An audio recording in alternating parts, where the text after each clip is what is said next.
হাসরের ময়দানে প্রত্যেকটা কাফের বেঈমান পাপী জাহান্নামের দিকে যখন দেখবে, ফেরেশতারা জাহান্নামকে টেনে আনবে, কোরআনে আছে।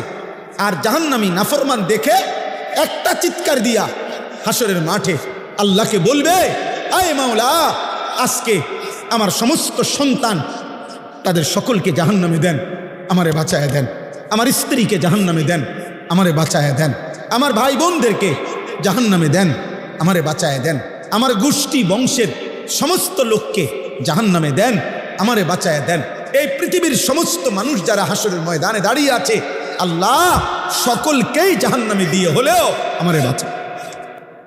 কলজার টুকরা বন্ধু, 24 ঘন্টা 40 বছরের বন্ধুত্ব। আল্লাহ বলেন ইউবাসসারুনাহুম, একজন আরেকজনকে দেখেও কেউ কাউকে কিছুই জিজ্ঞেস করবে না। এই জন্য দোস্ত, বন্ধু নামের যারা তোমারে আল্লাহ চিনায় না, ওরা ধোকা, ওরা তোমারে ধোকা। যার সাথে তুমি 10 বছর নারী ছবি দেখছো, মদ জুয়া খেলছো, মদ খাইছো, যার সাথে গোটা 5টা বছর যৌবনের রং তামাশার ফুর্তি করছো, হাসরের দিন সে তোমাকে ভালো মন্দ কিছুই জিজ্ঞেস করবে।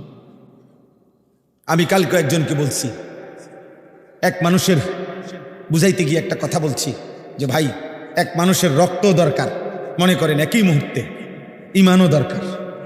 কোনটা বেশি দরকার? রক্তের অভাবে মৃত্যু হবে, ঈমানের অভাবে জাহান্নাম। রক্ত না পেলে কি হবে? মৃত্যু হবে। কিন্তু ঈমান না পেলে জাহান্নাম হবে। কোনটা বেশি দরকার? ঈমান বেশি দরকার। ঈমান বেশি দরকার যুবক, আখিরাত বেশি দরকার। আল্লাহ তাআলা বলেন আযাব আসবে বন্ধু, বলে দেন নিশ্চিত কেউ ঠেকাইতে পারবে না। সেই দিন চূড়ান্ত, যে দিনের দৈর্ঘ্য হাসরের দিনের একদিন 50,000 বছর। খামখেয়ালি মনে হয় 50,000 বছর। আহা, 50,000 বছর! এ কথা কল্পনা করলে তো মাথা ঘুরার কথা। এ কি একদিন 2 দিন? এই 50,000 বছরের লম্বা শুধু আখিরাত, জাহান্নাম তো এর পরে বেটা। জেলখানার মধ্যে 2 ধরনের আসামি থাকে। এক ধরনের আসামিকে বলে হাজতি, আরেক ধরনের আসামিকে বলে কয়েদি। অর্থাৎ মামলা যখন হিয়ারিং চলে, শুনানি চলে, তখন যারে জেলে থাকে তারে বলে হাজতি। আর মামলার রায় হয়ে গেলে এরপরে যেই জেলখানায় থাকে ওরে কি বলে? কয়েদি বলে। আরে কয়েদি বলে। তো জাহান্নামের আযাব তো পরে, শুধু হাসরের ময়দানের আযাব যখন শুরু হবে, তো সেইটারই সর্বনিম্ন মেয়াদ 50,000 বছর। হাজতি অবস্থায় আযাবের মেয়াদ কতক্ষণ? এরপরে তো রায় হবে, এরপরে না বিচার হবে, ফয়সালা হবে, এরপরে না জাহান্নাম। সেটা তো অনন্তকাল। সেটা কি? অনন্তকাল। আল্লাহ আমাকে মাফ করে দেন। ফাসবির সাবরান জামিলা।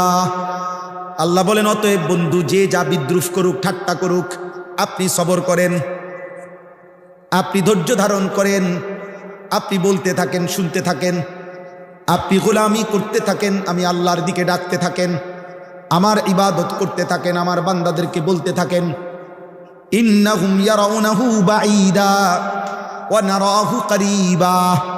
আল্লাহ বলে প্রত্যেকটা নাফরমান বেঈমান পাপী আখিরাতকে অনেক দূরে মনে করে, অথচ আমি আল্লাহ একদম কাছেই দেখি। নাফরমান মনে করে আখিরাত অনেক দূরে। আল্লাহ বলেন আমি তো দেখি আখিরাত একদম কাছে।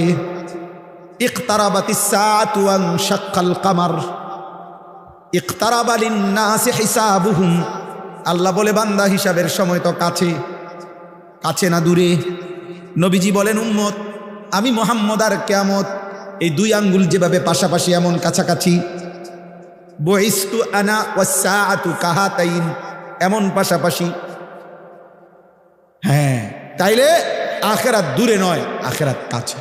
তদুপরি আরেক ব্যাখ্যা হলো, কেউ যদি এটা বোঝে, মনে করেন ইসরাফিল ফু দিতে আরো 500 বছর বাকি, আচ্ছা ধরলাম 5 লক্ষ বছর বাকি, মনে করেন আরো 5 কোটি বছর পরে ইসরাফিল ফু দিবে, কিন্তু আমনে ওই পর্যন্ত থাকবেন না। তো আমনে মরে গেলে এরপরে পৃথিবী থাকলেই কি না থাকলেই কি, আপনি তো নাই, বুঝেন নাই কথা। আমার মৃত্যুর পরে যদি বাংলাদেশের সব মানুষ চাঁদের দেশও গদ্দুয়ার করে, মঙ্গল গ্রহে চলে যায়, আমার কি? তাহলে আমার মৃত্যুই তো আমার আখেরাত। আমার মৃত্যু হইল তো আমার আখেরাত শুরু হয়ে গেল, কারণ আমি তো আর ইউটার্ন করব না, আমি তো আর রিটার্ন পৃথিবীতে আসতে পারব। ইন্নাহুম ইয়ারাউনাহু বাঈদা ওয়া নারাহু করিবা, ওরা মনে করে আখেরাত দূরে, আমি দেখি কাছে। ইয়াউমা তাকুনুস সামাউ কাল মুহল, আল্লাহ বলে বন্ধু ইসরাফিল যেদিন ফু দিবে, এই পৃথিবী যেদিন ধ্বংস হবে, কিয়ামত যখন শুরু হবে, আল্লাহ বলেন তামা কিংবা সীসা যেমন জ্বলন্ত আগুনের মধ্যে গলাইলে গলে গলে পড়তে থাকে, আল্লাহ বলেন 7 আসমান ইসরাফিল ফু দিলে গলিত তামার মতো গলে গলে পড়তে থাকবে। অতাকুনুল জিবালু কালইহন, রব্বুল আলামিন বলেন তুলা যেভাবে লেপ তোষকের তুলা যেমনি বানাইবার আগে ধুনায়, লেপ তোষক বানাইবার আগে তুলা ধুনায়, বুঝেননি? মেশিনে কিংবা বাইরে এগুলার কি করে ধুনাইতে হয়। এই ধুনাইন্না তুলা যেরকম বাতাসে উড়াই দিলে সব উঠতে থাকে, আল্লাহ বলে পাহাড়গুলো এরকম ধুনানো তুলার মতো উঠতে থাকে। ওয়ালা ইয়াসআলু হামিমুন হামিমা ইউবাসসারুনাহুম, আল্লাহ বলে 40 বছর 30 বছর 50 বছর 10 বছর 20 বছর দুনিয়ার জীবনে একজন আরেকজনের সাথে যেই ঘনিষ্ঠ বন্ধুত্ব ছিল, এমন কলিজার টুকরা বন্ধু, ক্লোজ ফ্রেন্ড, ঘনিষ্ঠ বন্ধু একজন আরেকজনকে হাসরের ময়দানে দেখেও কেউ কাউকে কিছুই জিজ্ঞেস করবে না। ওয়ালা ইয়াসআলু হামিমুন হামিমা, কলিজার টুকরা বন্ধু 24 ঘন্টা 40 বছরের বন্ধুত্ব। আল্লাহ বলেন ইউবাসসারুনাহুম, একজন আরেকজনকে দেখেও কেউ কাউকে কিছুই জিজ্ঞেস করবে না। এজন্য দোস্ত, বন্ধু নামের যারা তোমারে আল্লাহ চিনায় না, ওরা ধোঁকা, ওরা তোমারে ধোঁকা। যার সাথে তুমি 10 বছর নারী ছবি দেখছ, মদ জুয়া খেলছ, মদ খাইছ, যার সাথে গোটা 5টা বছর যৌবনের রং তামাশার ফুর্তি করছ, হাসরের দিন সে তোমাকে ভালো মন্দ কিছুই জিজ্ঞেস করবে। এবার শেষ অংশ, আল্লাহ বলেন হাসরের ময়দানে প্রত্যেকটা কাফের বেঈমান পাপী জাহান্নামের দিকে যখন দেখবে, ফেরেশতারা জাহান্নামকে টেনে আনবে, কোরআনে আছে।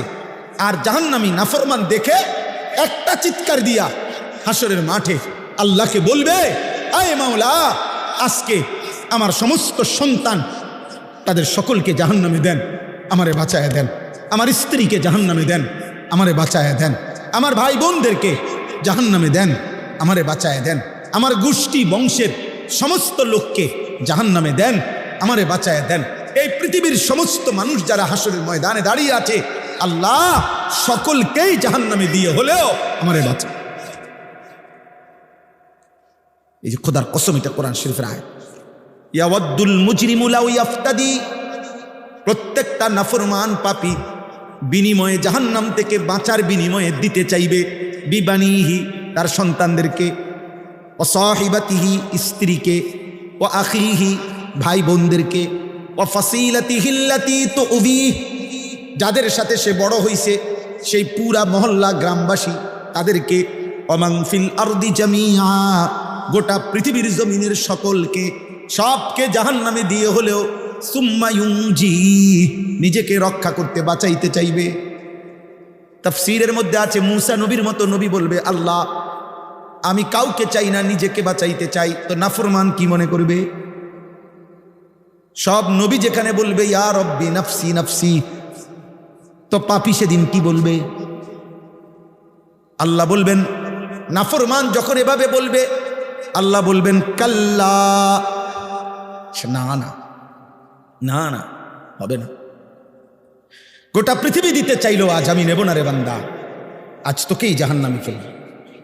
ইন্নাহা লাগা, ধাউ ধাউ লেলিহান আগুনের শিখায় জাহান্নামের আগুনে তোকে নিক্ষেপ করা। নাজ্জাআতাল লিশশাওয়া, জাহান্নামের আগুনে ফেলবার প্রথম মুহূর্তেই তোমার সারা দেহের চামড়া আগুনে তুলে ফেলবে, খসে ফেলবে। আল্লাহ কোরআন। নাজ্জাআতাল লিশ-শাওয়া, তোর চামড়া তুলে ফেলবে। আমরা যেমন দুনিয়াতে কারো প্রতি রাগ করলে আমরা এটা কথার প্রসঙ্গে আমরাও বলি, এমন ফিডাপ দিব একদম চামড়া উঠে এলাম। আল্লাহ বলে বেঈমান, আজ জাহান্নামের আগুন দিয়া তোর চামড়া উঠায় ফেল। সর্বশেষ কথা হলো তাদউ মান আদবারা ওয়া তাওয়াল্লা ওয়া জামাআ ফাআওয়া। এই শেষ কথা শোনো, আল্লাহ বলতেছে এমন কি জাহান্নামের আগুন, শুনতেছেন, জাহান্নামের আগুন সরাসরি, খোদার কসম আল্লাহ বলছি কোরআনে এই আয়াত, আগুন ডাইরেক্ট তাদউ, ওয়াহেদে মুয়ান্নাসে গায়েব, জাহান্নামের আগুন সরাসরি যারা আল্লাহ পাকের একটা একটা হুকুম থেকে মুখ ফিরাইয়া নিছে, দুনিয়ার সম্পদ জমা করে আগলাইয়া রাখছে, আল্লাহর হুকুম পালন করে নাই, খোদার কসম আল্লাহ বলে জাহান্নামের আগুন তাদেরকে ডেকে ডেকে আগুনের মধ্যে ঢুকায় ফেলে। এর অর্থ এটা, আগুন আগুন ডাইরেক্ট বলবে বেঈমান, এদিকে এই সুদ করে, এদিকে ঢোক, এখানে ঢোক, এই নেশা করবে, এদিকে, হ্যাঁ না, অপরের উপরে জুলুমকারী জালেম, এখানে ঢোক, ভিতরে। এটা অর্থ। আজ থেকে 5-6 বছর আগে ওই আমি তখন খবরটা দেখছিলাম, চট্টগ্রাম সীতাকুণ্ড, খুব সম্ভব 5-6 বছর আগে হবে, একটা কন্টেইনার ডিপোতে আগুন লাগছিল, তেলের সবগুলো কন্টেইনার একসাথে জ্বলে গেছিল, ভীষণ আগুন লাগছিল তখন ওইখানে। তো ওইখানে একটা খবর আসছিল যে সেটা কি, একটা যুবক ছেলে এই ডিপুটা যে জ্বলতেছে আগুনে প্রচন্ড, ওই ছেলেটা লাইভে তার মোবাইল দিয়া লাইভ দেখাচ্ছিল আগুনের কাছাকাছি। তো লাইভ দেখাইতে দেখাইতে বেচারার খবরও নাই কদ্দূর আগায় গেছে আগুনের, এই আগুনের কাছাকাছি গেছে। এই তখন পত্রিকায় রিপোর্টটা আসছিল তার ছবিটা সহ, যে আগুন তাকে এক পর্যায়ে, এই লাইভ চলতেছে, তার মোবাইল চলতেছে হাতে, এই অবস্থায় আগুন টাইনা তার ভিতরে ঢুকায়, আগুনের ভিতরে ঢুকে গেছে, মনে হয় যেন আগুনের টেনে নিয়ে গেছে কথা। তাহলে দুনিয়ার আগুন যদি এরকম টেনে নিয়ে যায়, তো এই আগুন থেকে 69 গুণ বেশি জাহান্নামের আগুন উত্তাপ। 3000 বছর আল্লাহ পাক নবীজি বলছেন আগুনকে শুধু গরম করছে জাহান্নামের। সেই আগুন টান দিলে নাফরমান কেমনে দাঁড়ায় থাকবে? আল্লাহ আমাকে মাফ করে দিন। চলো ভাই, আবার শুরুর কথা শেষবারের মতো বলি, কথা এটাই, ফায়সালা মূলত কার হাতে? আমরা বলি আর কি, চেষ্টা করি।